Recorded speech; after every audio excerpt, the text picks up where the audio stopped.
Corporate networks face an escalating barrage of borderless digital threats. Supply chain infiltrations, cloud outages, and coordinated extortion schemes place immense stress on global infrastructure. Following the severe market tightening of 2021, the cost to insure against these threats should, by all logic, be climbing. Instead, the 2026 cyber insurance market has entered a phase of unexpected stabilization. This chart tracks median and average cyber insurance pricing changes. Following the 2021 peak, where carriers raised prices for massive ransomware losses, the data shows a sharp drop. By 2025, that trend line levels out entirely, moving into flat and negative territory. This presents a paradox for risk managers. Systemic risks, like single point of failure cloud outages that impact thousands of businesses simultaneously, are multiplying, yet the price of the average policy is dropping. Standard rate tables do not explain this shift. To accommodate this environment, carriers have moved beyond price adjustments to restructure their capital stacks and underwriting operations. The insurance market is engineering a way out of volatility, building a financial framework designed to absorb catastrophic digital shocks. Look at the scale of global cyber insurance premiums. Gross written premiums stood at $8.5 billion in 2021. By 2026, that capacity will scale to nearly $20 billion. Traditional insurance balance sheets cannot pool enough standard premiums to safely cover $20 billion of highly volatile, interconnected exposure. To handle this, the industry utilizes a tiered capital stack. Standard policies pool localized risks at the foundation, which carriers then pass upward into proportional reinsurance agreements. By sharing premiums and losses with specialized global reinsurers, primary carriers protect their own balance sheets from the impact of severe claim years. The 2026 market expands by integrating this stack into global financial markets. Carriers transfer the highest layer of risk via insurance-linked securities. Institutional investors fund these instruments, purchasing catastrophic bonds or cat bonds to provide the ultimate financial backstop. These bonds do not pay out for standard ransomware. They trigger only during extreme, highly correlated events, like a global cloud infrastructure failure impacting millions of endpoints at once. Offloading catastrophic systemic risk to Wall Street frees internal capacity. This mechanism allows carriers to increase volume while stabilizing premiums for buyers. Capital structure is only half the equation. The operational reality of writing these policies is shifting away from traditional legacy carriers. Consider the recent corporate restructuring at Allianz, which transferred its global standalone commercial cyber portfolio to Coalition, a specialized managing general agent.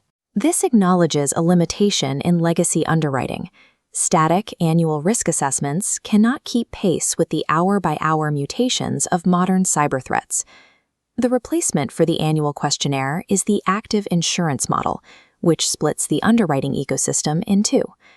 In this model, traditional carriers provide the long-term financial capacity, while the tech-driven MGA runs continuous digital infrastructure scanning to monitor the insured's attack surface in real time. When a vulnerability is detected, the MGA's incident response team works to patch the flaw before an extortion event occurs. Today's cyber insurance policy functions as an outsourced active cybersecurity operations center integrated directly into the enterprise, extending far beyond the scope of a standard indemnity contract. Active scanning is mandatory because modern threats have mutated beyond basic network breaches. Threat actors have largely abandoned complex data encryption.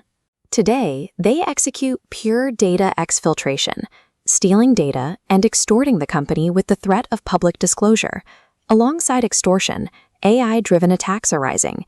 Adversaries deploy model inversion and deepfakes with alarming realism, weaponizing synthetic audio and video to impersonate executives.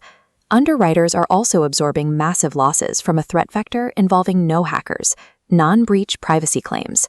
Standard corporate marketing practices, specifically website pixel tracking and biometric data collection, are triggering a wave of class action lawsuits.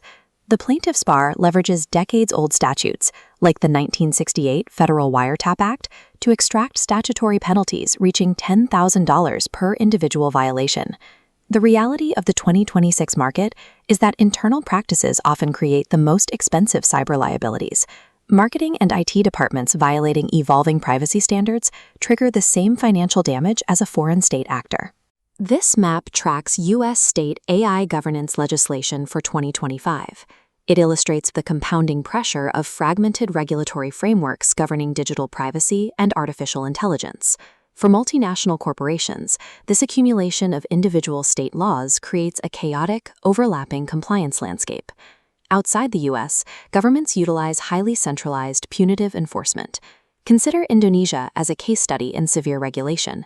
Indonesia's personal data protection law mirrors the strict framework of the European GDPR. Administrative fines for data negligence can claim up to 2% of a corporation's annual revenue. On top of that, their Financial Services Authority enforces strict sectoral mandates. If a bank experiences a cyber incident, they must issue an initial report to regulators within a 24-hour window. Failure to meet these reporting standards leads to heavy fines and regulatory sanctions that can legally halt a bank's operations. Within these punitive regulatory regimes, cyber insurance functions as a mandatory legal defense and a primary mechanism for operational survival. These factors define the 2026 cyber policy. It's an integrated risk management vehicle funded by capital markets, policed by tech scanning, and built to absorb regulatory penalties. Thus, underwriters demand proof of systemic resilience before granting access to this capital stack. Securing coverage now requires total alignment between a company's IT hygiene, their legal compliance, and their operational governance. The modern cyber underwriter has moved beyond simple risk pricing. They now serve as the ultimate auditor of global corporate digital health.